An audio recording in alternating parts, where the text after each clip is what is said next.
Now, Washington Mornings on the Mall. 105.9 FM. And AM 630. WMAL. Happy Thursday morning to you. 6:37 on WMAL. Brian Eamon, Brian Wilson with you. And we're going to give away some Bruce Springsteen and the E Street Band tickets. Air long. Coming up next hour, I believe. Next hour. And it's going to happen. Lanny Davis joins us now. Good morning, Lanny. How are you? Am I getting those Springsteen tickets if I become a conservative? No, you don't have to become a conservative. We don't want to. I mean, you're more than welcome to come over. I'm easily bought for Bruce Springsteen. Whatever you want, I'll do. If you're caller number 10 next hour. Actually, no. I think I've heard that I've looked at the WMAA rules, and because you're a regular contributor, I don't think that you're eligible. Uh-oh. I thought you were going to say because I'm a liberal. No, that's not the reason why. Anybody can win. No. So, let me ask you something, Lanny. The president's been out, and he's been campaigning. Let's face it. He's been campaigning. The latest thing he's talking about is student loans, and the interest rates are going to be going up. They're going to be more than double if Congress doesn't act. Is there anything that the president has done? Can he run on his record? What accomplishments has he made where he can say, this is why you need another 4 more years? Yeah. You know, it's a hard argument to make to prove the negative that what he inherited with 9% unemployment and a meltdown in the economy, that worse didn't happen and that things improved slightly. That's not exactly a great campaign slogan, but it happens to be the truth. And I think the reason he is moving ahead in the polls right now very strongly, the American people are starting to assess that they really don't blame him the way they didn't blame Franklin Roosevelt, who, after his first term in 1936, was still facing double-digit employment, but they didn't exactly say, oh, my God, you didn't do better. They said you did as best as you could. And that's a tough campaign slogan, I admit to you, but that's the best he has. I have to challenge you, though, because I'm not sure the polls show that he's doing better. I mean, I look at the daily tracking polls. Right. Yeah, Gallup says that Obama, if the election were held today, would win by 6.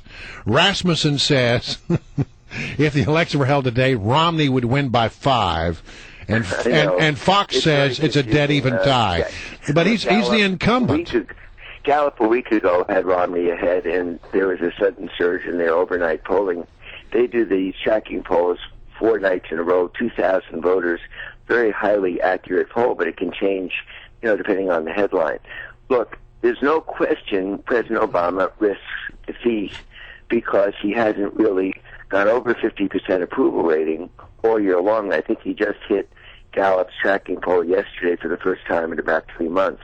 No president has ever won re-election without over 50% approval rating, and there's a really good essay in Gallup that shows that. So there's no question President Obama recognizes he has a very, very tough re-election because of exactly what you said. Unemployment's over 8%. The country still thinks that we're in the wrong direction. But the question is a choice between him and Mitt Romney, and Romney really has serious problems as a candidate, as you know. Oh no, I don't know. Oh. I don't agree with that at all. I mean, did you hear his speech the other night? I thought it was about one of the best political speeches I'd heard in a long time. Yeah, as a liberal, what excites you about going against Mitt Romney? No, I agree that Romney did make a good speech. I wish I'd seen that Romney a lot earlier.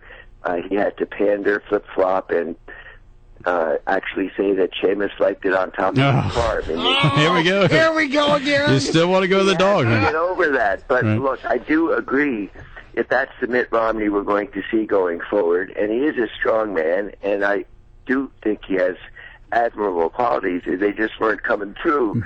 I think Barack Obama is going to be in a tight contest. I think he deserves re-election based on what he inherited and that he did the best he could. What about the immigration, the debate that took place at the Supreme Court yesterday? It would seem that, the justices were rather skeptical when it came to Obamacare, and now very skeptical about the administration's position when it comes to Arizona's immigration law. Well, it's amazing how states' rights are important in some respects, and then in other respects, the federal government's primacy clause is what's supposed to prevail. That's what the framers did when they came together and superseded the Articles of Confederation by having a federal government that sets national policy. Immigration is a national policy. Mm-hmm. And the Arizona legislation at least question whether it is consistent with national policy. But this is another 5-4 split court. Ooh, really? You think it's 5-4? Because there's a lot of belief that's out there that says that this could maybe not be unanimous, but it could be definitely one-sided towards Arizona, not for the federal government. First of all, it won't be 5-4 because Kagan's recusing herself. Right. But the other thing is that even Sotomayor was quoted as saying this isn't going over very well. What you're offering ain't going over. Do you have anything else? It didn't sound at all as if they were buying what was being laid down by the Solicitor General.